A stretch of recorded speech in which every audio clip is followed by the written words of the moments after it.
비트코인 코어와 노츠, 옴니턴 논쟁이 계속 불붙고 있습니다. 최근에는 BIP444라고 해서 필터의 역할을 굉장히 강화하면서 임시적인 소프트 포크를 제안한 상태이고, 이 소프트 포크는 UASF라고 하는 방식으로 유저 액티베이티드 소프트 포크라고 해서 그 특정 그 기능을 담고 있는 비트코인 구현체를 구동하는 사람들이 많아져서 어떤 정책을 수용하게 하게끔 하는 그런 그 활동이 UASF입니다.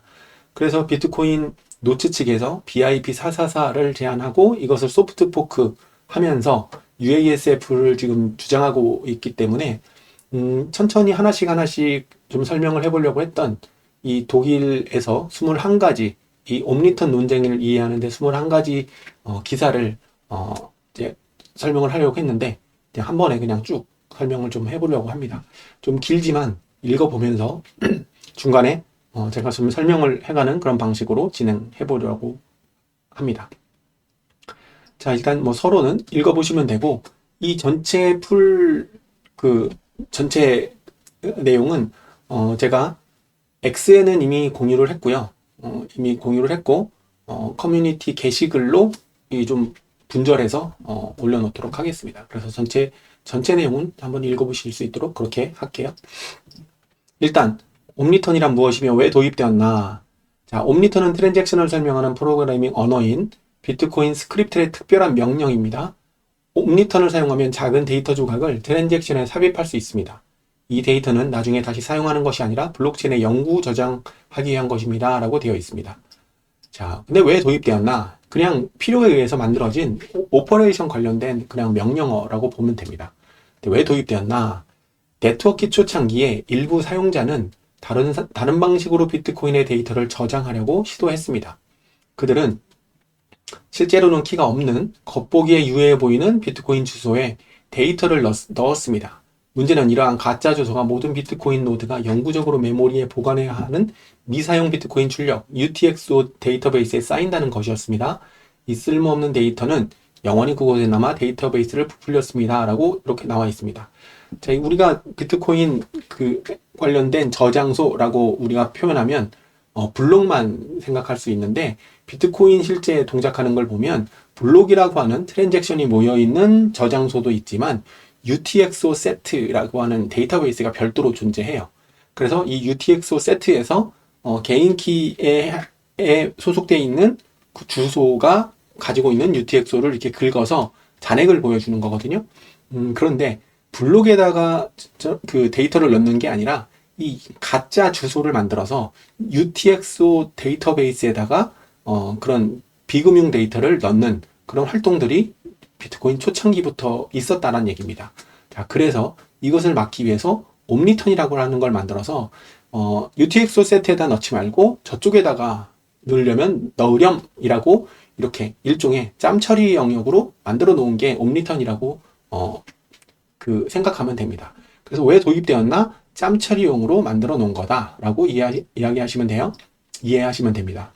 자, 이 때문에 비트코인 코어 0.9 2014년에 옴니턴이 도입되었고, 이를 통해 사용자는 UTXO 데이터베이스에 부담을 주지 않는 깔끔한 방식으로 블록체인에 작은 데이터를 계속 고정할 수 있게 되었습니다. 그러니까 메시지 같은 걸 넣는다든가 그림을 넣는다든가 그때 당시에도 여러 가지 안 좋은 그런 비디오 이런 것에 대한 논쟁이 2014년부터 이미 있었다는 얘기입니다. 자, 이것은 일종의 타협이었고, 다른 트릭으로 비트코인에 영구적으로 쓰레기를 채워지는 것을 방지하면서 작은 메모, 여기 있죠. 텍스트 같은 거, 이걸 위한 통제 가능성을 제공하는 것이 옴니턴이다. 그래서 옴니턴은, 요즘 나온 게 아니라 2014년도에 옴니턴이 도입되었고, 이 기사에 따르면 그런 겁니다. 자, 이거는 짬 처리용으로 이렇게 만들어 놓은 거다. 그때 당시에도 이미 지금과 같은 논쟁은 있었다. 이렇게 이해하면 됩니다. 자, 그럼 비트코인 클라이언트란 무엇인가? 자, 비트코인 클라이언트, 이제 코어라든가 노츠라는 거 이제 비트코인 클라이언트라고 부르는데, 비트코인 클라이언트는 소위 노드, 이건 독일어예요. 그냥 보시면 됩니다. 노드를 운영하는 데 사용하는 소프트웨어입니다. 풀노드의 주요 목적은 스스로 선택한 비트코인 규칙에 따라 검증한 비트코인 보유량의 정확한 사본을 스스로 갖는 것입니다. 전체 장부를 풀노드가 플로더가 갖고 있는 거죠. 그리고 집에서 운영되는 개인 노드의 전체 네트워크에 대한 이점은 미미하지만 모든 노드는 비트코인 시스템을 계속 운영하는 데는 조금이나마 도움이 됩니다. 여기는 뭐 미미하다고 되어 있는데 이 미미함이 합쳐져서 분산 네트워크가 되는 겁니다. 그게 비트코인의 힘이죠. 중앙화된 장부에 한두 그 사람들이 뭐 이렇게 약간의 그 분산을 하는 게 아니라 전 세계에 수만 개의 비트코인 노드가 있기 때문에 단일 실패 지점을 없애고 완벽한 분산 시스템을 비트코인이 금융 시스템으로 만들어냈다라는 데 의미가 있는 것이고, 개개인이 풀로드가 되는 것은 작은 도움이 되는 게 아니라 매우 중요한 활동입니다. 그리고 생태계를 위한 것뿐만이 아니라 개개인이 자기의 금융주권을 지키는 데 있어서도 매우 중요한 활동이니까요. 이 영상을 보시는 분들은 모두 풀로더가 되셨으면 저는 좋겠습니다. 가장 중요하고 많이 사용되는 클라이언트는 비트코인 코어입니다. 비교적 큰 개발자 커뮤니티에 의해 유지되고 관리되며 비트코인의 표준 소프트웨어로 간주됩니다 라고 되어 있는데, 이게 사토시가 만들어서 공개한 것에 정통성을 개선한 클라이언트라서 그럽니다. 그래서 비트코인 코어가 곧 비트코인이라고 인식되는 그런 상황이었죠. 예, 과거형이에요. 자, 그 외에도 비트코인 노츠라고 부르는데 여기는 노트, 이렇게 복수형을 그냥 단수형으로 여기는 썼습니다. 노트와 같은 다른 클라이언트가 있습니다. 자, 비트코인 클라이언트가 종류가 제가 들어본 것만 해도 5, 6종 정도 됩니다. 다만 이 비트코인 노트는 비트코인 코어를 거의 그대로 복제한 하드포크 버전이에요. 그러니까 소스 코드를 가져다가 노트가 추구하고자 하는 입맛에 맞게 조금씩 변경한 그 클라이언트이기 때문에 뿌리는 같지만 다르게 운영되는 그런 형식이라고 보면 됩니다. 노트는 기본적으로 비트코인 코어를 기반으로 하지만 한 99% 이상 코드가 같다라고 노트 측에서도 이야기를 하고 있습니다.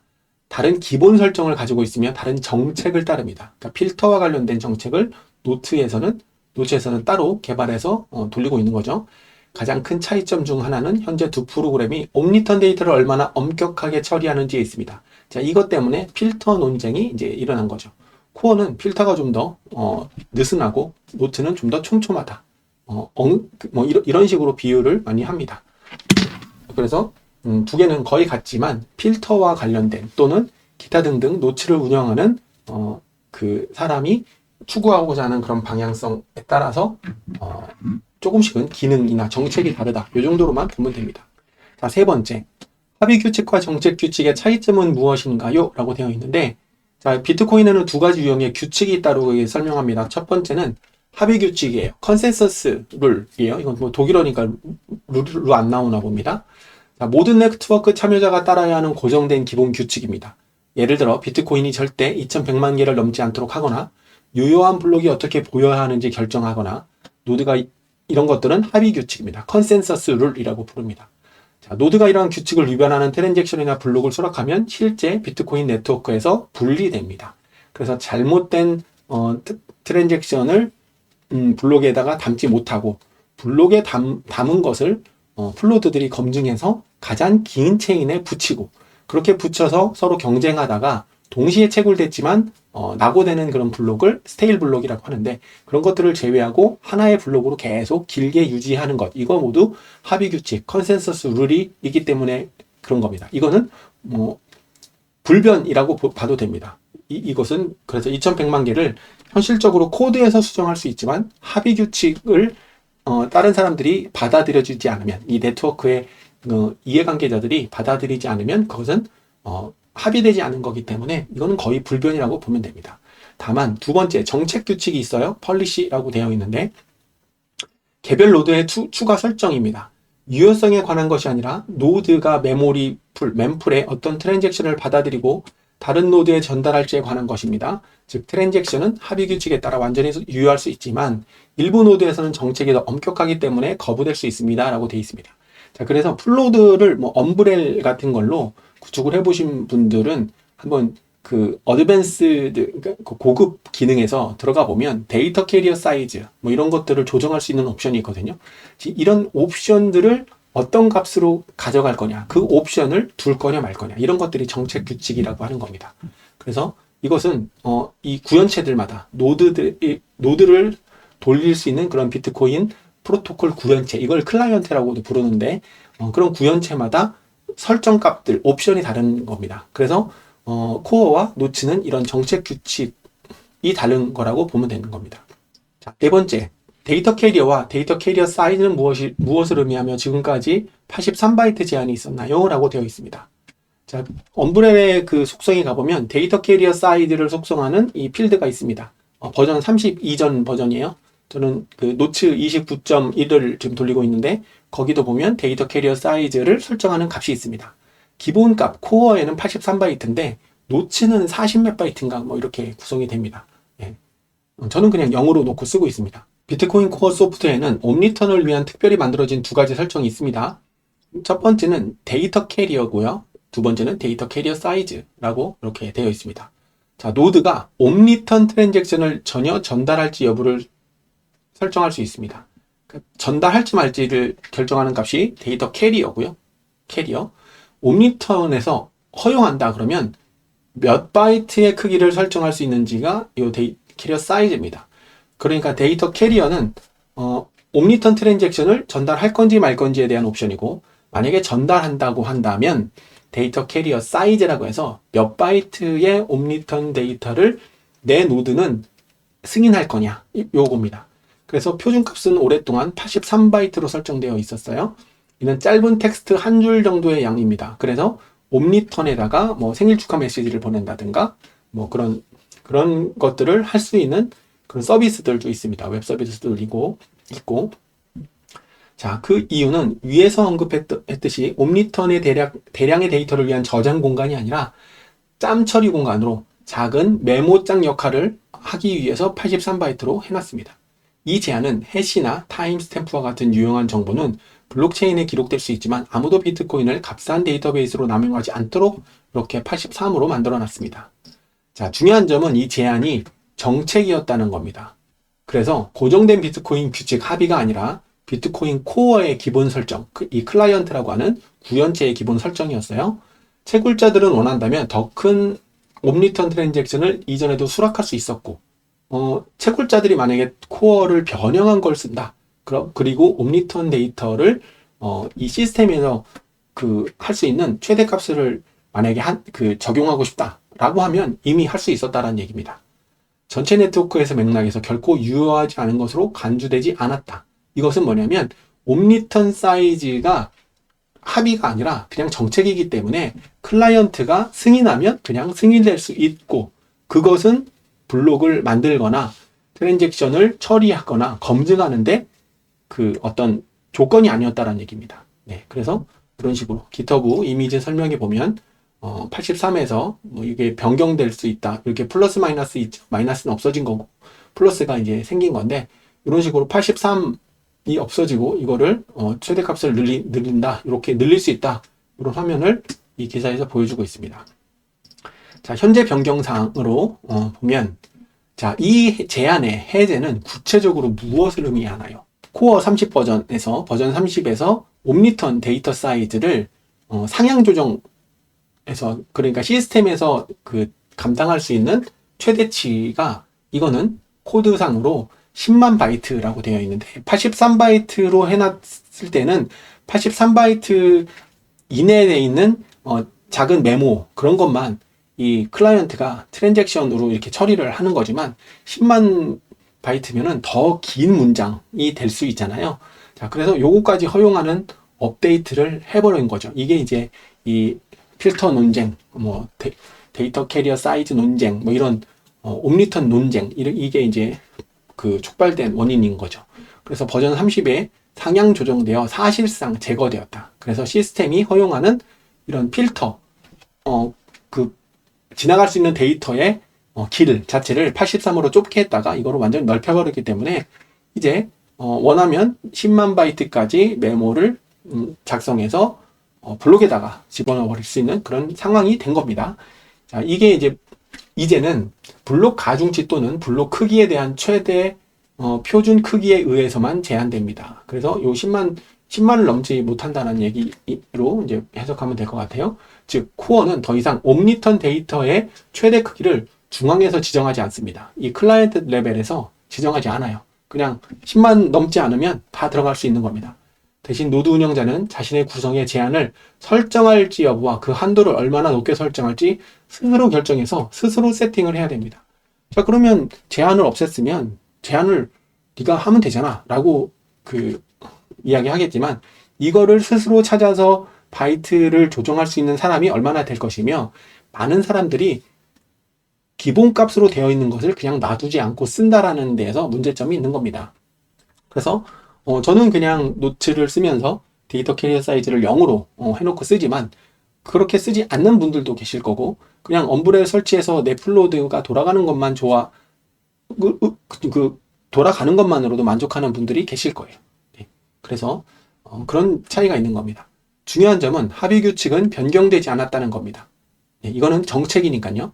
더 큰 옴니턴 트랜잭션은 이전에도 유효했고, 그 블록을 만드는데 옴니턴 크기가 크다고 해서 검증을 하지 않지 않았다, 이런 겁니다.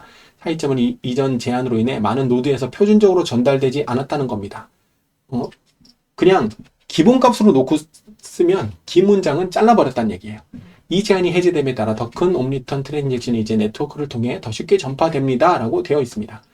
제가 노치를 돌리는 이유도 이겁니다. 이거를 왜 83바이트 멀쩡하던 거를 이렇게 낮춰서 이제 더 쉽게 전파될 수 있다라는 시그널을 주고 이 커뮤니티를 분열시켰는가. 이게 이제 저의 열받음의 이유고요. 그래서 비트코인 코어 30은 돌릴 생각이 저는 없고, 돌린다면 코어 29 버전이나 노치를 돌릴 생각을 하고 있고, 항의의 뜻으로 저는 지금 노치 29.1 버전을 돌리고 있습니다.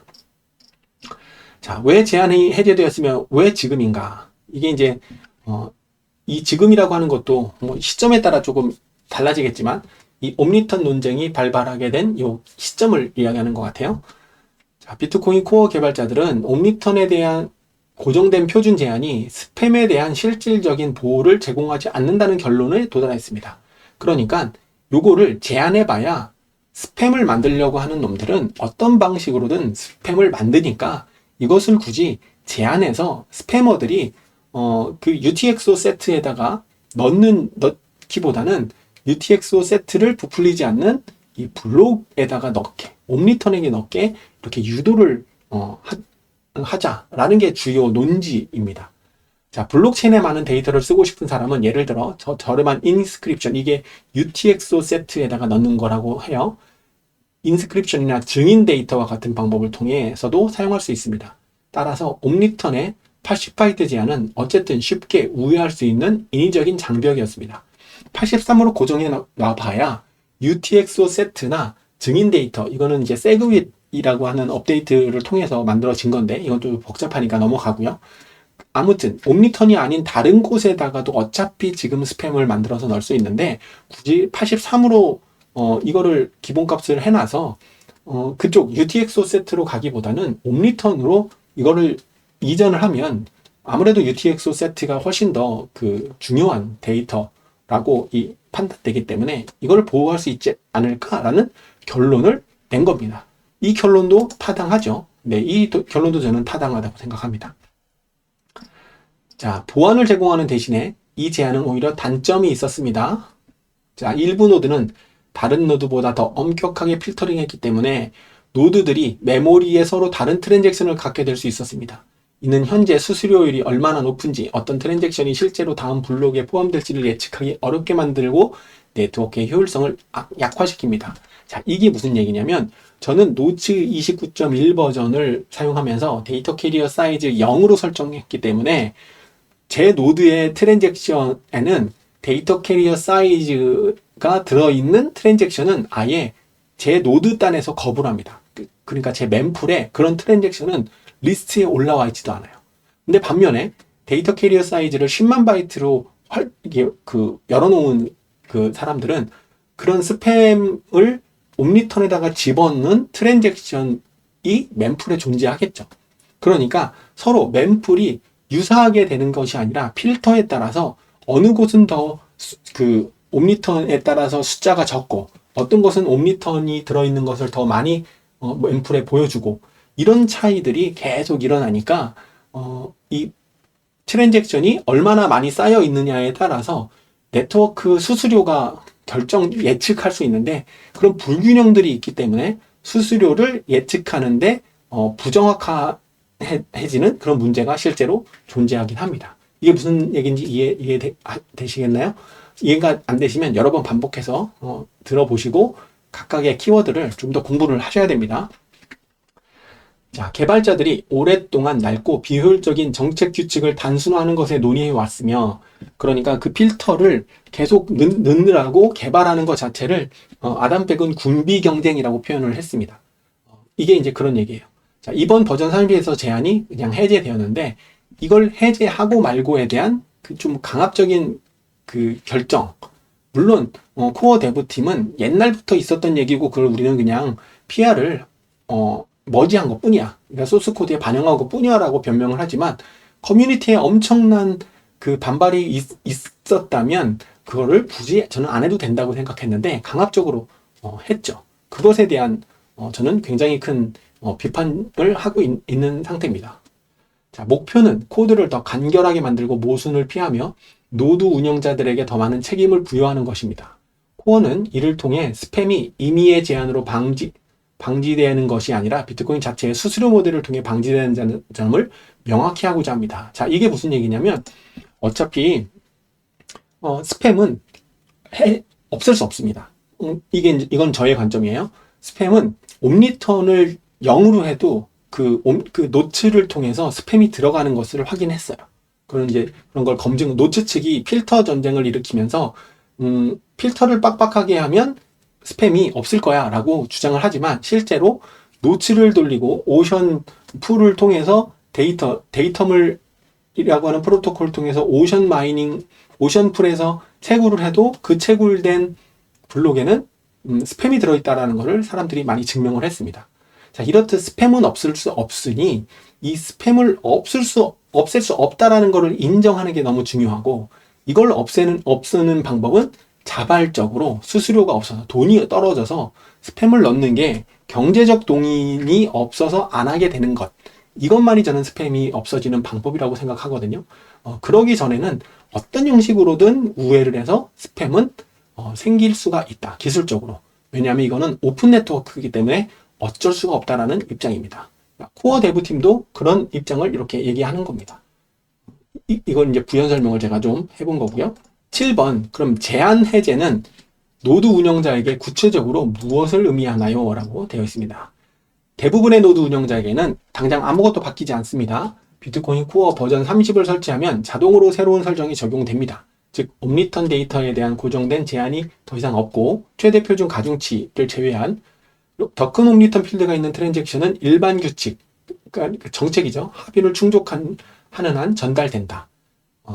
그러니까 버전 30을 설치하지 않은 사람은 상관이 없고 버전 30을 설치하는 사람은 이제 더 이상 옴리턴 필드가 크게 중요하지 않게 되는 겁니다.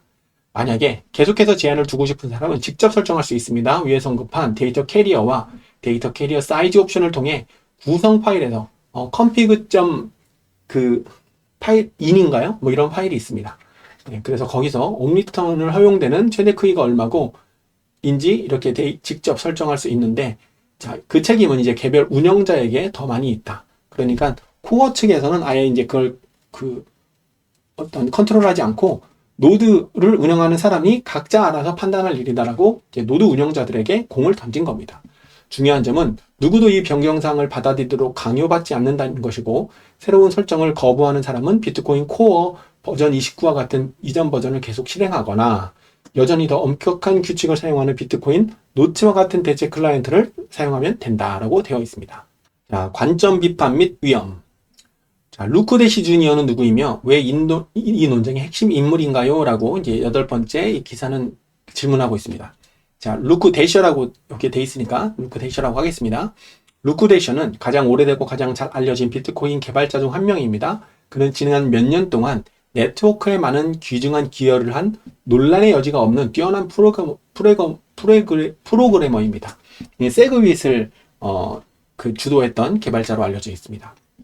동시에 그는 극도로 양극화된 인물로 여겨집니다. 어떤 사람에게는 없어서는 안 될 선구적인 사상가고 다른 사람들에게는 천재와 광기 사이의 좁은 경계에서 계속 방황하는 사람입니다. 그의 논란이 많은 비트코인 역사는 오래되었습니다. 루크는 프로토콜 규칙, 보안 및 정책 문제에 대한 많은 토론에서 시끄럽고 종종 불편한 참여자였습니다. 그는 블록 크기 문제, 옴니턴 처리, 그리고 최근에 어떤 트랜잭션을 전혀 전달해서는 안 되는지에 대한 문제와 같이 매우 제한적인 입장을 정기적으로 옹호했습니다. 이 과정에서 그는 기술적, 이념적 관점을 혼합하고 타협하지 않는 경향이 있어 다른 개발자들과 반복적으로 충돌했습니다. 현재 논쟁의 핵심은 루크가 오늘날까지 수년 동안 혼자서 유지 관리해온 클라이언트 노트예요. 노트 클라이언트의 유일한 유지 관리자라는 점입니다. 노트는 기술적으로 코어를 기반으로 하지만 수많은 변경사항, 한 28,000줄 이상의 코드 차이가 있다고 합니다. 수많은 변경사항과 특히 엄격한 기본 설정을 포함합니다. 그러나 루크 자신도 항상 비판의 대상이 됩니다. 그의 관점뿐만 아니라 보안에 대한 그의 접근 방식, 특히 이해할 수 없는 작업 방식 때문입니다. 2023년 초 그는 하드웨어 지각과 같은 검증된 수단을 신뢰하지 않고 수년 동안 서버를 정기적으로 업데이트하지 않아 공격이 희생양이 되어 200개 이상의 자신의 비트코인을 도난당한 것으로 알려져 있습니다. 이거 되게 굉장히 유명한 사건이었습니다. 네, 이때 당시에 루크가 자기 200개 도난당했는데 도와달라고 막 그 트위터에 호소하고 이랬던 기억이 납니다. 자, 많은 사람들에게 이것을 단순한 경고 신호 이상입니다. 비트코인 네트워크에서 엄격한 규칙과 최대의 신중함을 옹호하는 사람이 자신의 환경에서 가장 기본적인 보안 관행을 무시하고 자신의 말에 따르면 해당 서버를 오늘날까지 다시 설정하지 않았다는 것이 문제입니다. 그러니까 하드월렛에다 개인키를 넣는 게 아니라 자기만의 네트워크 환경을 이렇게 구성해서 그 서버 환경에다가 개인키를 놔뒀다가 털린 거예요. 네. 그래서 이런 얘기를 한 겁니다. 자, GitHub에서는 비트코인 노트가 외부 기여를 거의 받지 않는다는 걸 보여줍니다. 네, 한 명이 운영하고 있어요. 최근에 한 명이 더 늘었다라는 얘기가 있습니다. 네, 그런데 굉장히 오랜 기간 동안 그 루크 한 명이 그냥 혼자 코딩을 하는 그런 그 구현체가 비트코인 노트입니다. 외부 개발이 거의 모든 풀 리퀘스트는 루크가 직접 코드를 수정하는 동안 닫혔습니다. 그는 또한 PGP 서버 서명 키를 사용하지 않아서 그의 커밋이 검증되지 않습니다. 이는 스스로를 더 안전한 비트코인 코어 대안으로 포지셔닝하는 프로젝트에게는 민감한 문제입니다. 앞선 과거 해킹 이력 때문에 루크의 접근 방식은 커뮤니티에서 정당하게 비판적으로 간주됩니다. 네, 그래서 이거는 개인적으로 판단하시기 바랍니다. 이런 사실이 있다고 해서 노트가 못 써먹을 물건이다 이렇게 판단할 건지 아니면 그렇지 않고 대안 구현체로 충분히 역할을 할 건지 이런 것들은 여러분들께서 판단해 보시면 될 것 같습니다. 9. 옴니턴 처리에 있어 코어 진영과 노트 진영의 차이점은 무엇인가요? 이거 옴니턴에 대한 논쟁은 비트코인 세계의 두 가지 기본 태도에 대한 대리전이기도 합니다. 비트코인 코어 진영의 대부분 사람들은 비트코인이 가능한 한 중립적이어야 한다는 입장을 지지합니다.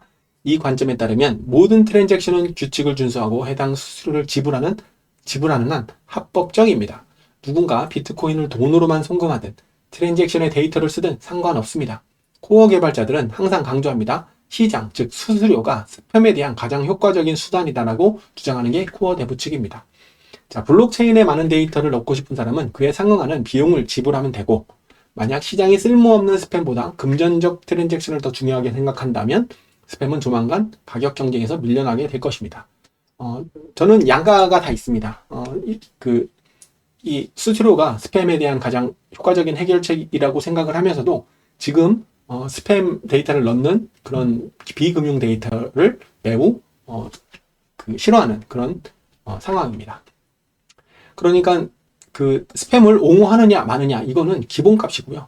비금융 데이터가 많이 들어가지 않았으면 좋겠지만 지금 현재 상태에서 그럴 수 있는 기술적 수단이 없으니 이것을 굳이 빡빡하게 제한하기보다는 시장이 선택을 비금융 데이터가 자연 도태되도록 그렇게 나누는 게 좋겠다라는 입장이지만 코어 대부 측이 무리하게 소스 코드에다 넣은 것에 대한 반대를 한다. 이런 정도의 느낌이라고 생각하시면 될 것 같습니다. 자, 노트 진영은 다르게 봅니다. 그들에게 비트코인은 주로 교환의 수단이며 그렇게 취급되어야 합니다. 저도 이렇게 생각합니다. 그래서 노트를 돌리고 있어요. 그들은 주로 데이터를 포함하는 트랜잭션이 비트코인의 본래 목적을 희석시키고 돈으로 사용되는 것이 더 나은 자원을 낭비한다고 주장합니다. 따라서 노트는 데이터 삽입을 어렵게 하고 트랜잭션을 검열하기 위해 더 엄격한 규칙과 필터를 설정합니다. 간단히 말해 코어는 중립성과 수수료를 규제대로 삼는 반면에 노트는 비트코인을 화폐 기능에 더 집중시키기 위해 적극적으로 개입하는 그런 측면에서 다르다. 바로 이 경계선의 옴니턴에 대한 현재 논쟁이 불붙고 있습니다. 라고 이해를 하면 됩니다. 네, 되게 깔끔하게 정리를 해준 것 같습니다. 기사에서. 10번. 표준 제한이 더 이상 없을 경우 비평가들이 두려워하는 최악의 시나리오는 무엇인가요? 라고 되어 있는데 비평가들, 그러니까 특히 노트 진영의 사람들은 제한이 해제되면 비트코인이 돈으로서의 본래 임무를 벗어날 위험이 있다고 봅니다. 그들의 견해에 따르면 블록의 모든 트랜잭션 공간은 가능한 한 자금 이체에 사용되어야 합니다. 금융 데이터 중심으로 돌아가야 된다는 얘기예요. 대신 점점 더 많은 데이터가 저장되면 비트코인이 주로 금융 네트워크가 아니라 모든 것을 위한 데이터 저장소라는 인상을 줄 수 있습니다. 여기에 실질적인 위험이 더해집니다. 공격자나 데이터 프로젝트가 옴니턴을 통해 대량의 쓸모없는 정보를 블록체인에 쓸 수 있습니다. 이는 블록체인을 더 빨리 성장시키고 더 용량이 빨리빨리 커지는 거예요. 그러면 노드에 더 많은 부담을 주며 지금 이제 1TB를 가지고는 부족하기 때문에 노드를 운영하는 사람들은 2TB를 기본 값으로 설정하기를 추천하고 있는데 2TB SSD 가격이 거의 20만 원 넘어갑니다. 저렴한 거는 15만 원대부터 25만 원대 사이인데 꽤 부담되는 금액이죠. 자, 그래서 노드에게 더 많은 부담을 주고 자신의 노드를 운영하는 비용을 증가시킬 것이라고 일부 노트 지지자들은 설명합니다.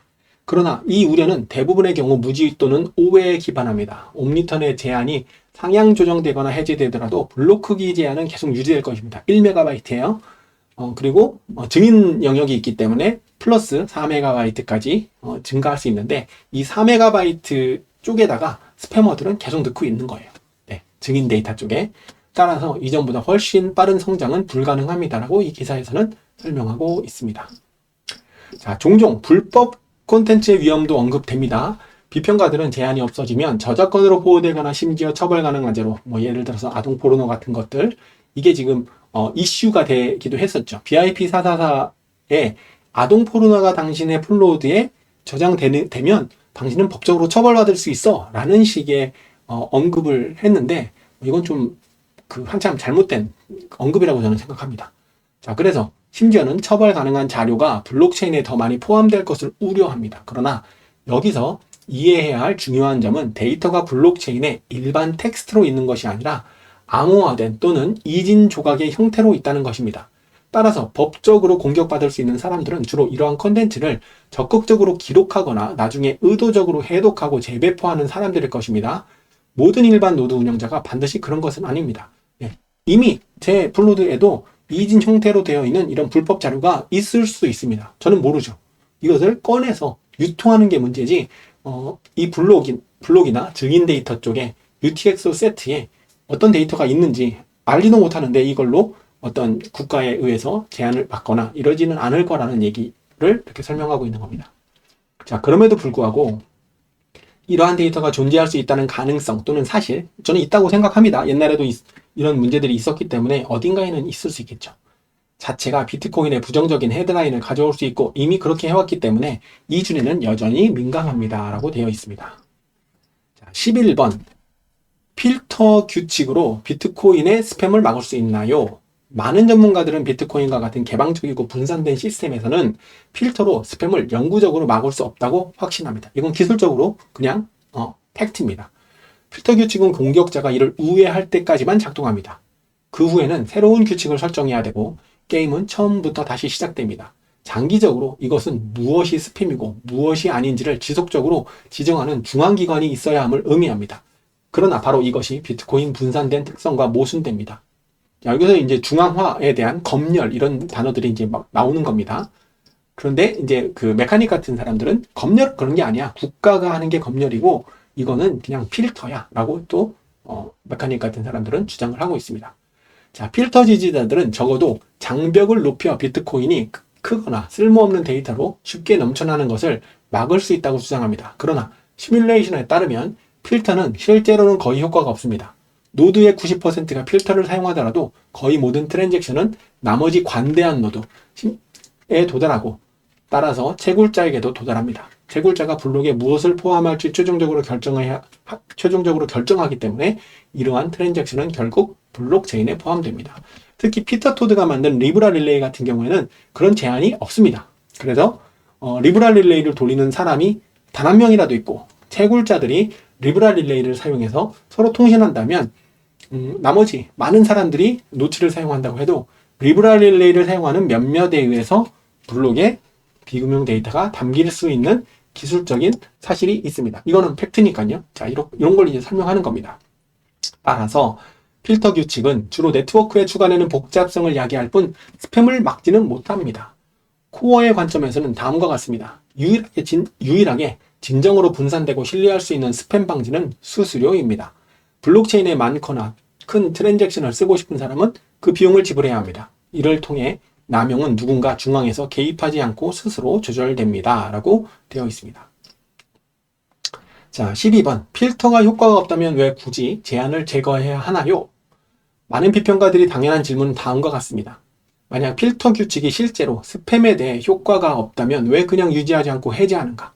코어 개발자들의 대답은 그러한 제한이 쓸모없을 뿐만 아니라 심지어 해로울 수 있다라고 주장을 하고 있다네요. 자, 1번 질문에서 이미 설명했듯이 특정 데이터 블록체인에 기록하려는 사람은 옴니턴보다 훨씬 더 나쁜 방법, UTXO 세트에다가 직접 꽂아 넣는 그런 방법을 사용한다고 합니다. 자, 아래에 페페GIF 예시는 총 1859개의 소위 가짜 P2WSH 출력, 개인키가 없는 공개 키를 통해서 비트코인 네트워크에 삽입된 경우를 보여줍니다. 해로운 점은 이로 인해 엄청난 수의 가짜 UTXO가 생성돼서 절대 사용될 수는 없지만 모든 노드가 영원히 하드드라이브에 저장해야 된다는 것입니다. UTXO 세트를 컨트롤하는 데이터베이스가 별도로 있는데 거기다가 이런 쓰레기 데이터를 꽂아 넣었다는 얘기입니다. 자, 다른 한편으로는 어떤 트랜잭션을 블록체인에 포함시킬지에 대한 결정은 궁극적으로 항상 채굴자에게 있습니다. 500 또는 5000바이트 크기의 옴니턴 트랜잭션은 합의 규칙에 따라 유효하며 채굴자가 그에 대한 수수료를 받으면 블록에 포함시킬 것입니다. 따라서 대부분의 노드가 이러한 트랜잭션을 도중에 걸러내는 것은 별로 의미가 없습니다. 결국에는 다른 경로를 통해 블록체인에 도달하게 됩니다. 자, 이것도 팩트예요. 네, 이것도 팩트입니다. 바로 이것이 위험을 내포합니다. 많은 노드가 특정 트랜잭션을 차단하면 이를 대형 채굴자에게 직접 보낼 유인이 생깁니다. 그러니까 만약에 99.99%의 필터가 빡빡하게 동작하고 있지만 채굴자들은 수수료를 많이 벌고 싶기 때문에 0.0001%가 운영하는 노드에 있는 트랜잭션을 받아서 블록에 넣어버리면 무용지물이 된다라는 얘기입니다. 이게 위험성을 내포한다는 게 그런 얘기예요. 자, 이로 인해 소규모 채굴자를 배제하고 전체 비트코인 생태계를 검열해 더 취약하게 만드는 병렬적이고 반중앙화된 트랜잭션 네트워크가 생길 수 있습니다. 그러니까 채굴자들과 직접 소통하는 그런 네트워크가 생길 수 있다는 이야기입니다. 자, 릴레이 동작의 겉보기에 무해한 필터가 최악의 경우 채굴 중앙화로 이어질 수 있으며 이는 비트코인의 탈중앙화에 대한 실질적인 위험입니다. 라고 이제 코어 대부 측에서 주장하는 걸 여기다 또 실어놓은 것 같습니다. 자, 개별 노드 운영자에게도 제한은 이점이 별로 없습니다. 필터가 별로 이점이 없다라는데, 네트워크 대역폭을 덜 쓴다라는 그런 증거들은 X에 가끔 올라오긴 하더라고요. 자, 노드가 특정 트랜잭션을 전달하지 않더라도 채굴자가 유효한 블록에서 이를 확인하면 결국 처리하고 저장해야 됩니다. 그러니까 블록에다 어떤 트랜잭션을 넣어서 블록을 만들지는 플로드가 결정하는 것이 아니라 채굴자가 결정을 하고 그렇게 블록으로 만들어진 것이 합의 규칙에 따라서 정상적으로 만들어진 것인지에 대한 검증만 한 다음에 긴 블록을 받아들이는 역할만 플로드를 하기 때문에 그냥 결정되면 저장하는 수밖에 없습니다. 자, 따라서 저장 공간이나 보안 부담은 줄어들지 않고 오히려 노드 운영자는 어떤 트랜잭션이 곧 블록에 나타날지에 대한 기회를 잃게 됩니다. 나는 필터링을 했는데 필터링 했던 블록이 내 플로드에 들어오는 그런 상황이 생긴다는 얘기죠. 따라서 코어 개발자들은 제한을 해제하기로 결정했습니다. 자, 코어 개발자들이 이렇게 주장을 했다고 합니다. 자, 13번 필터가 합법적인 트랜잭션도 차단할 수 있나요? 이것은 일종의 검열이 아닌가요? 자, 바로 그것이 필터의 핵심 문제입니다. 필터는 스팸과 합법적인 사용 사례를 구분하지 않고 특정 패턴을 충족하는 모든 트랜잭션을 무차별적으로 차단합니다. 이로 인해 전혀 문제없는 트랜잭션도 걸러질 수 있습니다. 자, 한 가지 예로 비트코인 노트가 락타임이 20일인 트랜잭션을 처리하는 방식입니다. 이 잠금 시간이 20일인 트랜잭션을 처리하는 방법인데 원래 이 값은 cat20일이라는 모호한 알트코인 프로토콜에서 사용되었습니다. 노트는 오늘날까지도 원래 프로젝트가 오래전에 죽었음에도 불구하고 이 락타임을 가진 모든 트랜잭션을 표준으로 걸러냅니다. 자, 이렇게 설명이 되어 있고요. 이건 노츠의 옵션인가 봅니다. 자, 바로 여기서 많은 코어 지지자들은 위험을 봅니다. 필터 규칙은 임의적으로 작동할 수 있고 종종 문서화가 제대로 되어 있지 않으며 때로는 단지 개별 개발자의 의견이나 평가에만 기반합니다. 이게 루크가 혼자서 필터를 만들어서 노츠에 배포를 하면 그게 많은 사람들이 그냥 어떤 이유인지도 모르고 사용하게 되는 게 문제라는 지적을 하는 겁니다. 자, 비평가들은 이러한 규칙을 가진 노드가 본질적으로 일방적으로 검열한다고 정당하게 말합니다. 중앙기관이 어떤 트랜잭션이 바람직하고 어떤 것이 아닌지를 결정한다면 그것은 본질적으로 검열과 다름없습니다. 라고 코어 대부 측은 비판을 한다고 하는 거예요. 자, 그리고 이것은 비트코인과 같은 자유로운 시스템에서는 가능한 한 피해야 합니다. 반면 노트 진영은 이러한 필터가 우리는 비트코인을 데이터 저장소가 아니라 돈으로 이해한다는 특정 신호를 보내야 한다고 주장합니다. 그들에게 실질적인 효과보다는 명확한 구분과 법적 압력이 발생할 경우를 대비한 그럴듯한 부인이 더 중요합니다. 라고 이 기사에서 설명하고 있습니다. 자, 그렇다면 기술 및 경제 측면에서는 어떠냐 이제 항목으로 넘어가 보도록 하겠습니다.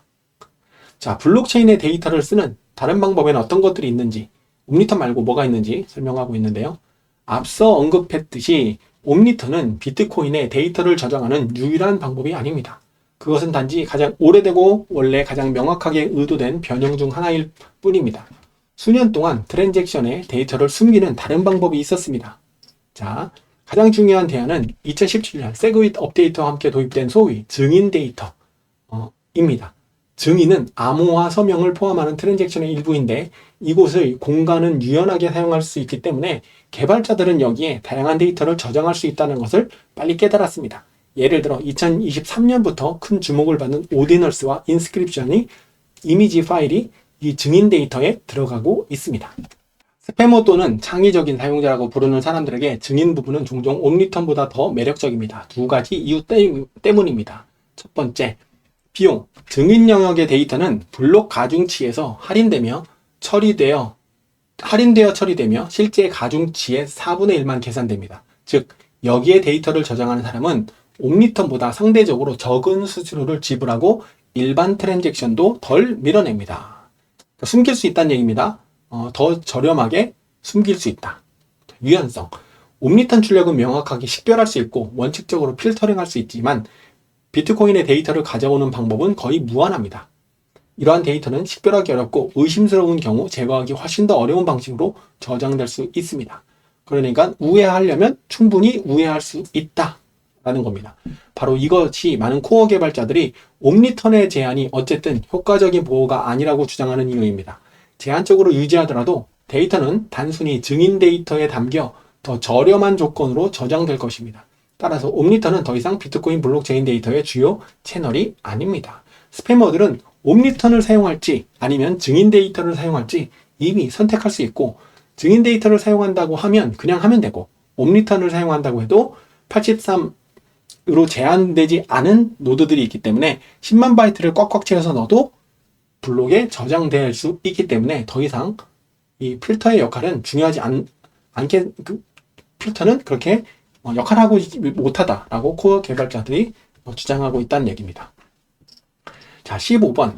수수료 모델은 대량의 데이터가 블록에 들어오는 것을 어떻게 조절하나요? 스팸 방지로 충분한가요? 자, 비트코인 시스템에서 블록 공간은 제한되어 있습니다. 약 10분마다 최대 4MB, 이게 증인 데이터예요. 블록 가중치를 가진 블록 하나만 생성될 수 있습니다. 이 제한된 공간을 사용하려면 지불이든 데이터든 수수료를 내야 합니다. 채굴자들은 일반적으로 수수료율, 바이트당 수수료, 가상 바이트당 수수료라고 되어 있죠. 1V 바이트 퍼 사토시 이런 단위예요. 그래서 수수료율에 따라서 mempool을 정렬합니다. 가장 높은 수수료를 가진 트랜잭션만 블록에 포함됩니다. 채굴자들이 그걸 담아서 그런 거예요. 이거는 좀 오해가 있을 수 있습니다. 채굴자들이 더 벌기 위해서 높은 수수료 위주로 담는 알고리즘이 되어 있지만 이렇게 낮더라도 넣어주려면 넣어줄 수 있습니다. 네. 즉 대량의 데이터가 실제로 블록에 들어올지 여부는 전적으로 시장 메커니즘에 의해 결정됩니다. 누군가 큰 옴니턴 또는 증인 트랜잭션에 대해서 높은 수수료를 지불할 의향이 있다면 그는 간단한 지불을 하는 사람과 마찬가지로 블록에 포함될 기회를 갖게 됩니다. 그가 이 가격을 지불할 의향이 없다면 그 트랜잭션은 단순히 밀려나게 됩니다. 따라서 수수료 모델은 분산되고 공정하며 영구적으로 작동할 수 있는 유일한 스팸 방지 책입니다. 필터 규칙을 통해 특정 트랜잭션을 추가로 차단하려는 모든 시도는 효과가 없거나 채굴자들이 어쨌든 수용할 수 있기 때문에 중앙 집권적일 것입니다. 어떤 기관이 스팸이 무엇인지 결정해야 되는, 그러니까 이거는 스팸이야 라고 누군가 결정해서 그 필터를 장착해야 되는, 요게 중앙 집권적일 것이다 라고 표현한 겁니다. 자, 또 다른 점은 블록 공간이 부족하고 수수료가 높을수록 비트코인의 대량 데이터를 저장하는 것이 자동으로 덜 매력적이게 된다는 것입니다. 이미 오늘날 오디널스 인스크립션에서 이것을 볼 수 있습니다. 수수료가 높은 시기에는 데이터 트랜잭션이 너무 비싸기 때문에 급격히 감소합니다. 코어 진영에게는 분명합니다. 시장은 스스로 조절됩니다. 스팸은 누군가 기꺼이 비용을 지불하는 한 존재하며 이 메커니즘은 동시에 비트코인의 장기적인 보안을 강화합니다. 왜냐하면 채굴자 수수료는 블록 보조금, 새로 생성된 BTC로 인한 보상, 지금 3.125개가 지금 나가고 있죠. 이제 반감기가 지나면 그것도 이제 절반으로 줄어드는 이 블록 보조금이 계속 감소함에 따라 점점 더 중요한 역할, 수수료는 점점 더 중요하기 때문입니다. 라고 설명합니다. 자, 16. 제한 해제가 수수료 시장에 눈에 띄는 변화를 주나요? 아니면 기존 수요를 이동시킬 뿐인가요? 라는 질문인데요. 자, 옴니턴의 80바이트 제한 해제는 수수료 시장에 눈에 띄는 변화를 주지 않고 주로 수요를 이동시키는 역할을 할 것입니다. 언급했듯이 옴니턴은 비트코인의 데이터 붐에서 어차피 부수적인 역할을 합니다. 이미 증인 데이터에 넣는 게 더 싸고 더 은밀하게 넣을 수 있기 때문에 옴니턴은 한물 같다, 이런 표현이라고 이해하시면 돼요. 게다가 실제로 80바이트를 초과하는 옴니턴 트랜잭션은 극히 적습니다. 최근 분석에 따르면 2025년 8월에는 모든 옴니턴 출력의 0.007%만이 80바이트보다 컸습니다. 즉 시장은 기술적으로 불가능해서가 아니라 대부분의 사용 사례에서 옴니턴을 통해 더 큰 데이터를 쓰는 것이 의미가 없었기 때문에 스스로 제한을 했다, 이렇게 표현하고 있습니다. 자, 이는 옴니턴 트랜잭션이 이제 80바이트 또는 8000바이트 크기가 될 수 있는지 여부가 경제적 원칙에 거의 변화를 주지 않음을 의미합니다. 데이터에 대한 수요가 높으면 어차피 증인을 통해 처리될 것입니다. 수요가 낮으면 옴니턴이 열려있든 아니든 상관없습니다. 바뀌는 것은 오히려 신호입니다. 코어는 제한을 제거함으로 수수료 시장의 유일한 중립적 규제임을 분명히 합니다. 라고 이 기사에서는 설명하고 있습니다. 더 큰 맥락의 논쟁. 자, 17번. 과거에도 비트코인 데이터에 대한 갈등이 있었나요? 그리고 오늘날의 논쟁 패턴과 얼마나 유사한가요? 라고 그 질문이 있는데요. 자, 이미 할피니와 사토시는 비트코인에서 데이터를 올바르게 처리하는 방법에 대해 논쟁을 했다고 합니다. 굉장히 오래된 얘기죠. 옴니턴에 대한 논쟁은 결코 새로운 것이 아니며 유사한 논쟁의 긴 역사에 속합니다. 이미 2010년 12월에 비트코인 토크 포럼에서는 비트코인이 순수한 지불 시스템 이상이어야 하는지 아니면 이미 데이터를 저장하는 데 사용될 수 있는지에 대해 집중적으로 논쟁했습니다. 결정적인 순간은 사토시 나카모토가 소위 표준성 검사를 도입한 비트코인 버전 0.3.18의 출시였습니다. 이는 이국적이거나 잠재적으로 남용될 수 있는 데이터 구조가 네트워크에 부담을 주는 것을 방지하기 위해 표준화된 트랜잭션만 멤풀에 전달하도록 했습니다. 자, 이는 즉시 비판을 불러일으켰습니다. 일부 커뮤니티 구성원은 이것이 비트코인의 새로운 사용 사례를 구축할 가능성을 제한한다고 비난했습니다. 다른 사람들은 채굴자들이 어차피 수수료가 맞으면 어떤 트랜잭션이든 블록에 포함시킬 수 있으므로 릴레이 필터가 영구적인 보호를 제공하지 않는다고 반박했습니다. 반대 입장인 거죠. 자, 사토시 자신도 토론에 참여했습니다. 그는 비트코인이 기본적으로 확장 가능하며 응용 프로그램이 있다면 새로운 트랜잭션 유형을 추가할 수 있다고 분명히 했습니다. 동시에 그는 비트코인을 섣불리 데이터베이스로 남용하는 것에 대해 경고했습니다. 그는 타임스탬프용 해시는 합법적이라 생각했지만 전체 데이터 블록은 그렇지 않다고 생각했습니다. 자, 사토시는 그래서 이미 금융 데이터 중심으로 가야 된다라고 이제 뭐 주장을 한 거죠. 최초 비트코인 사용자 중 한 명이자 사토시의 가장 동료였던 할피니도 일찍이 이 긴장 관계를 인식했습니다. 그는 비트코인을 오버레이 프로토콜, 즉 트랜잭션의 데이터를 포함하는 추가 응용 프로그램을 위해 사용하는 아이디어를 실험했습니다. 자, 이거를 할피니는 실험을 했다고 하네요. 비트코인을 분산된 타임스탬프 시스템으로 사용하자는 그의 제안은 이러한 아이디어의 창의적인 잠재력을 보여주었습니다. 그러나 그때 이미 기술적으로 가능한 것이 장기적으로 비트코인의 안정성과 효율성을 위협할 수 있다는 것이 분명했습니다. 자, 그러니까 가능했다라는 얘기고 그것을 할피니가 이미 실험을 했다라는 식으로 여기에 썼습니다. 여기서 재밌는 것은 분산된 타임스탬프 시스템이라고 이렇게 되어 있는데 이게 뭐냐면 비트코인의 블록에다가 그 시간을 인증할 수 있는 그런 트랜잭션을 담는 그런 아이디어인데 이게 피터 토드가 만든 오픈 타임 스탬프라고 하는 오픈소스 프로젝트랑 거의 유사하다라는 겁니다. 그래서 피터 토드는 옴니턴 논쟁에서 코어 측이고요. 그리고 뭐 시트리아의 그 돈을 받고 작업을 한다 이런 비판을 받는 인물인데 분산된 타임 스탬프 시스템, 즉 오픈 타임 스탬프 시스템이라고 하는 오픈소스 프로젝트를 활용해서 옴니턴에다가 데이터를 넣으면서 어떤 시간의 값을 완전히 박제하는 딱 더 이상 수정할 수 없는 그런 솔루션을 내놓은 인물이기도 합니다. 제가 전자계약 시스템을 구상을 하면서 이 오픈타임 시스템을 좀 고려를 해봤다가 뭐 그거를 도입하지 않기로 생각을 했는데 아이러니하게도 초창기에 있었던 이런 아이디어가 피터 토드에 의해서 실현됐다라는 것도 조금 아이러니한 부분이라고 설명을 드릴 수 있겠습니다. 자, 그 당시 논쟁 패턴은 오늘날과 놀라울 정도로 유사합니다. 한쪽에는 수수료를 지불할 의향이 있다면 모든 트랜잭션은 합법이다라고 말하는 사람들이 있습니다. 다른 한쪽에는 비트코인은 주로 논이며 데이터 쓰레기장이 되어서는 안 된다고 강조하는 사람들이 이미 그때부터 있었다는 겁니다. 필터 규칙이 주로 상징적인 정책이며 궁극적으로 채굴자들이 어떤 트랜잭션이 유효한지 결정한다는 우려도 이미 2010년에 제기되었습니다. 아동 포르노와 같은 불법 콘텐츠에 대한 우려도 일찍부터 중심에 있었습니다. 자, 오늘날 옴니턴에 대한 논쟁은 비트코인이 첫 달부터 겪어온 갈등의 연장선일 뿐입니다. 기술적으로 세부사항은 바뀌었습니다. 예전에는 이국적인 스크립트 기능과 가짜 주소에 관한 것이었다면 오늘날에는 옴니턴 제한과 인스크립션에 관한 것입니다. 그러나 근본적인 질문은 동일합니다. 비트코인은 지불되는 한 모든 사용을 허용해야 하는가? 아니면 네트워크의 특성을 금융 시스템으로 보존하기 위한 보호 메커니즘이 필요한가? 라고 하는 철학적 논쟁이 되겠습니다. 자, 18번. 왜 논쟁이 그렇게 감정적으로 진행되며 양측은 서로에게 어떤 비난을 하고 있나요? 이게 좀 안타까운 부분이기도 한데요.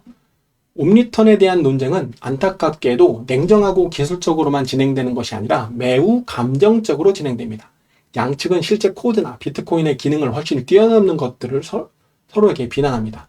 변경에 대한 비평가들, 특히 노트 유지 관리자인 루크 대셔와 그의 지지자들은 코어 개발자들이 위험을 경시하거나 심지어 의도적으로 거짓말을 한다고 비난을 합니다. 그들의 인식에 따르면 코어 팀은 제한이 어차피 보호 효과가 없었다고 주장할 때 거짓말을 하는 것입니다. 그들에게 신뢰성의 문제입니다. 제한을 해제하는 사람은 비트코인이 데이터 릴레이라는 신호를 외부에 보내고 이로 인해 불법 콘텐츠가 기록될 위험을 감수하는 것입니다. 어떤 사람들은 코어가 스팸과 남용에 공모한다고까지 말합니다. 뭐 그런 주장들이 굉장히 많이 있고 심지어는 인신공격, 성적인 공격, 정말 어마어마한 그런 대화들이 오고 가는 것을 X에서 거의 실시간으로 볼 수 있습니다. 반대로 변경 지지자들은 노트 지지자들에게 일종의 검열 정신을 비난합니다. 그들은 루크가 명확한 근거나 토론 없이 락타임 22를 가진 특정 트랜잭션을 차단하는 것 같은 임의의 필터를 도입한다고 비난합니다.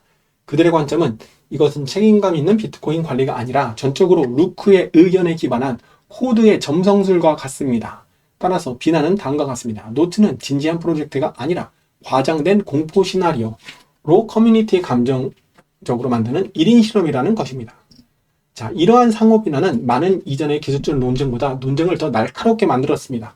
더 이상 코드 라인에 관한 것이 아니라 근본적인 질문, 평판, 개인적인 신뢰성에 관한 것입니다. 따라서 토론에서는 거짓말, 검열 또는 어릿광대, 쇼와 같은 강한 단어가 자주 사용되어 전선을 불필요하게 경직시키고 냉정한 토론의 가능성을 더 어렵게 만듭니다. 19. 현재 어느 쪽이 더 많은 지지를 받고 있나요? 코어인가 노트인가? 숫자만 보면 상황은 명확해 보입니다. 비트코인 코어가 네트워크를 명확하게 지배하고 있습니다. 노드의 압도적인 다수가 코어로 실행되는 반면 노트는 작은 부분을 차지할 뿐입니다. 오랫동안 노드 비율은 약 800개의 리스닝 노드에 불과했습니다. 최근에야 이 숫자가 눈에 띄게 급증하여 코인 댄스에 따르면 800개에서 단기간에 7000개 이상으로 증가했습니다. 현재 숫자는 약 5000개입니다. 비율은 실시간으로 바뀌고 있고요. 노츠 비율이 지금 21%를 넘어갔다는 이 화면이 이 코인 댄스에 나오는 화면입니다. 자, 그러나 이 갑작스러운 증가는 일부 회의론을 불러일으켰습니다. 여러 전문가들은 이것이 실제 증가가 아니라 더 강한 확산의 인상을 주기 위해 수천 개의 가짜 노드를 인위적으로 부풀리는 시빌 공격일 가능성이 높다고 지적합니다. 이 의심은 AS맵과 같은 도구에 의해 확인되는데 이 도구는 이러한 공격을 필터링하고 노트 비율을 약 2에서 4%로 추정합니다. 실제 미보고 수치는 약 10%에 가까울 가능성이 높습니다. 부분적으로 AS맵에 너무 많이 필터링하기 때문입니다. 그러나 급증 직후 앞서 했듯이 많은 소위 노드들이 다시 사라졌는데 이는 조작 의혹을 더욱 뒷받침합니다. 이거는 노트가 조작이다 이렇게 설명하고 있는데 이거는 잘 모르겠습니다. 공개적인 인식에서는 혼합된 그림이 나타납니다. 기술적 현실에 명확하게 코어를 지지하지만 노트 지지자들은 노트 수치와 시끄러운 소통을 통해 더 큰 움직임의 인상을 주려고 노력합니다. 그럼에도 불구하고 노트는 논쟁 과정에서 가짜 노드 없이도 상당한 증가를 기록할 수 있었다는 점을 인정해야 합니다. 자, 20번. 경직된 전선으로 인해 네트워크 분할의 위험이 있나요? 포크의 가능성은 현재 논쟁 위에 그림자처럼 드리워져 있습니다. 역사적으로 비트코인에서 포크는 매우 드물었지만 2017년 비트코인 캐시 분할 당시에도 큰 긴장이 있었습니다. 이게 이제 블록 사이즈 사태인 거죠. 현재의 논쟁에도 루크대시에 유출된 채팅에서 하드포크 가능성에 대한 암시가 나온 이후 이 주제가 부상했습니다. 이는 구체적인 계획이라기보다는 이론적인 사고 실험에 가까웠지만 이러한 생각만으로도 전선이 얼마나 경직되어 있는지를 보여줍니다. 루크와 같은 저명한 개발자가 그러한 시나리오를 고려하기만 해도 불안을 야기합니다. 실제로 포크가 일어날 가능성은 낮더라도 말입니다. 이 스크린샷이 나온 다음에 이게 가짜다 아니냐를 가지고 또 한참 싸웠던 그런 기억이 있습니다. X에서 실시간으로 글이 막 반박 나오고 막 그랬던 걸 비춰보면 이 포크에 대한 게 얼마나 큰 영향인지 우리 확인할 수 있을 것 같습니다. 자, 세력 관계는 노트 포크에 명확하게 분리합니다. 코어는 노드 수뿐만 아니라 거래소, 지갑, 인프라 제공업체의 지원에서도 네트워크를 지배합니다. 포크가 경제적으로 성공하기는 극히 어려울 것입니다. 코어 결정에 대한 많은 비평가들조차도 노트 비트코인의 주변적인 현상 이상이 될 기회는 거의 없다고 인정합니다. 포커에 대해서는 부정적이라는 얘기죠. 그럼에도 불구하고 약간의 위험은 남아있습니다. 이러한 시나리오를 암시하는 것만으로도 불확실성을 야기할 수 있습니다. 자, 이게 지금 UASF라고 하는 소프트 포크를 루크가 군부를 지금 지피고 있기 때문에 이런 얘기들이 더 활발하게 나오고 있는 것이고 저도 그런 것 때문에 한번 더 미루기 전에 정리를 해야겠다라고 생각해서 지금 긴 시간 동안 읽어가면서 설명을 하고 있는 것이죠. 자, 20일 마지막입니다. 이 논쟁은 장기적으로 어떻게 끝날 수 있으며 비트코인의 미래에 무엇을 의미하나요? 이건 아무도 알 수 없겠지만 이 기사가 어떻게 썼는지 한번 보겠습니다. 자, 수많은 노트 지지자들은 현재 암울한 그림을 그리고 있습니다. 코어 버전 30으로 비트코인의 종말이 시작되고 네트워크가 데이터 릴레이로 전락하며 신뢰성을 잃게 될 것이라고 합니다. 포럼과 소셜미디어에는 종종 종말의 시작이라는 말이 나옵니다. 객관적으로 보면 이를 뒷받침할 근거는 없습니다. 변경사항은 합의규칙이 아닌 정책 설정에만 영향을 미칩니다. 재굴자, 수수료, 사용자 행동이 이전과 마찬가지로 어떤 트랜잭션이 블록에 포함될지를 계속 결정할 것입니다. 그리고 경험에 따르면 비트코인은 극도로 견고하고 손상 없이 훨씬 더 큰 기술적, 이념적 갈등을 겪어왔습니다. 논쟁이 격렬하게 진행되고 일부 사람들이 벽에 종말을 그리고 있더라도 실제로는 거의 변하지 않을 것입니다. 비트코인은 이전처럼 계속 운영될 것입니다. 소문만 무성할 뿐 별것 아닙니다라고 이 기사에서는 별거 없을 테니까 이 논쟁을 객관적으로 차근차근 살펴보면서 지켜봅시다 라고 마무리를 하는 것 같습니다. 네, 긴 시간 이 독일에서 발간된 하나의 글, 이게 21가지, 비트코이너들은 21이라는 그 숫자에 집착을 하는 경향이 있어서 아마 이 글도 그렇게 만들었겠죠. 그래서 21가지의 목차를 가지고 옴니턴 논쟁의 어떤 객관성을 찾고자 이 사람들은 이렇게 발행을 했습니다. 한 번쯤은 전체적으로, 그러니까 띄엄띄엄 조각조각 이해하기보다는 전체적인 걸 설명하기에 좋은 자료가 없을까 이렇게 고민을 했는데 마침 좋은 자료를 독일 쪽에서 공개한 걸 제가 찾았고 그거를 한글로 LMM 번역을 해서 그냥 한번 굉장히 긴 시간이지만 쭉 읽어가면서 중간중간에 제가 조금 더 부연 설명을 한 영상을 이렇게 마무리했습니다. 여러분들도 그냥 코어 측이나 노처 측에서 그냥 설명하는 것을 그대로 받아들이지 마시고 여러분들만의 이 옴니턴 논쟁에 대한 관점들을 한번 세워보는 기회를 가져보시면 좋겠고요. 중간중간에 모르는 용어가 나오면 그 용어를 좀 더 깊게 파고들어서 좀 더 기술적인 이해를 높이는 그런 기회가 되었으면 좋겠습니다. 자, 그러면 긴 영상 시청해 주셔서 감사드리고요. 또 어떤 새로운 논쟁이나 어떤 기술적인 이슈들이 있을 때 조금 더 정리해서 영상으로 만들어 보겠습니다.